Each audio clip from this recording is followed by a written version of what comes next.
जंगल में टुनटुनी चिड़िया अपने मम्मी पापा और छोटी बहन पिंकी के साथ रहती थी। गर्मी की छुट्टियां चल रही थी, इसलिए पूरा परिवार छुट्टियां मनाने जा रहा था। लेकिन एक हादसे ने दोनों बहनों को अनाथ बना दिया।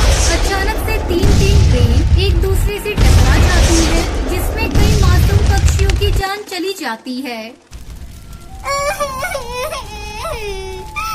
दीदी, मम्मी पापा कहाँ हैं? दीदी, ये सब क्या हो गया? काश मैंने घूमने की जिद नहीं की होती। मम्मी पापा कहाँ हो? दोनों बहनें अपने मम्मी पापा को ढूंढ रही थी, पर उनका कोई अता पता नहीं था। पिंकी, ऐसा लगता है हमारे मम्मी पापा इस हादसे में मारे गए। तब तक आप लोग कमेंट पे बताएं 100 into 10 कितने होते हैं।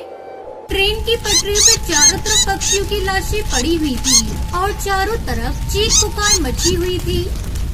पिंकी, चल अब हम दोनों घर चलते हैं। यहाँ रहने का कोई फायदा नहीं। मैंने मम्मी पापा को कई जगह ढूंढा, लेकिन वो कहीं नहीं मिले। भूखी प्यासी रोती हुई दोनों बहनें अपने घर पहुँचती हैं। इस तरह कई दिन गुजर गए। दोनों बहनें भूखी थी। टुनटुनी दीदी, बहुत जोरों से भूख लगी है। मुझे भी भूख लगी है पिंकी, चल दोनों खाना तलाश करने चलते हैं।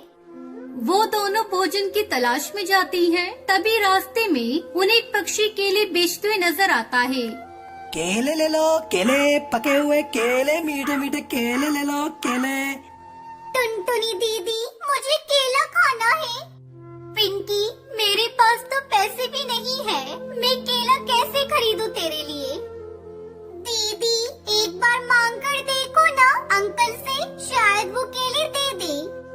अच्छा ठीक है, तू यहीं बैठ, मैं केले मांग कर देखती हूँ। टुनटुनी चिड़िया केले वाले के पास जाती है। अंकल, केले वाले अंकल, आप मुझे कुछ केले दोगे? हाँ हाँ बिटिया, बिल्कुल दूंगा। ये लो 6 केले, 20 रुपए के हैं। लेकिन अंकल, मेरे पास पैसे नहीं है। मेरी बहन बहुत भूखी है, मुझे भी भूख लगी है। आपको पता है अंकल, अभी अभी जो रेल दुर्घटना हुई, उसमें मेरे मम्मी पापा मारे गए। हम दोनों बहनें अनाथ हो गई अंकल। इतना सुनते ही उस केले वाले की आंखों से आंसू बहने लगते हैं। ये लो बिटिया, 12 केले लेकर जाओ और इसे खा लो, और मुझे पैसे देने की कोई जरूरत नहीं। टुनटुनी केले लेकर अपनी बहन के पास आती है।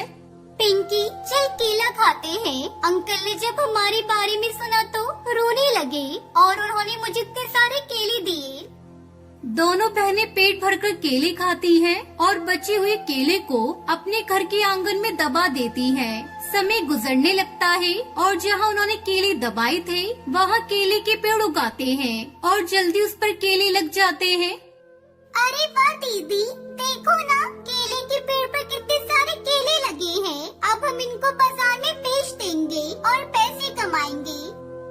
हाँ पिंकी, आज मम्मी पापा जिंदा होते तो बहुत खुश होते। ये कहकर दोनों बहनें पेड़ से सारे केले तोड़कर टोकरी में भर लेती हैं और उसे बाजार में बेचने के लिए जाती है। केले ले लो, केले, मीठे मीठे केले ले लो। टुनटुनी की आवाज सुनकर सारे पक्षी उससे केले खरीद लेते हैं। केले बेचकर दोनों बहनों के पास बहुत सारे पैसे हो जाते हैं। फिर दोनों बहनें केले की खेती करने लगती हैं और खुशी खुशी रहने लगती हैं। अभी किस्मत साथ नइखे दे दोस्त, नहीं तो कामयाब होखल तो हमरो जरूरी बा। जिंदगी के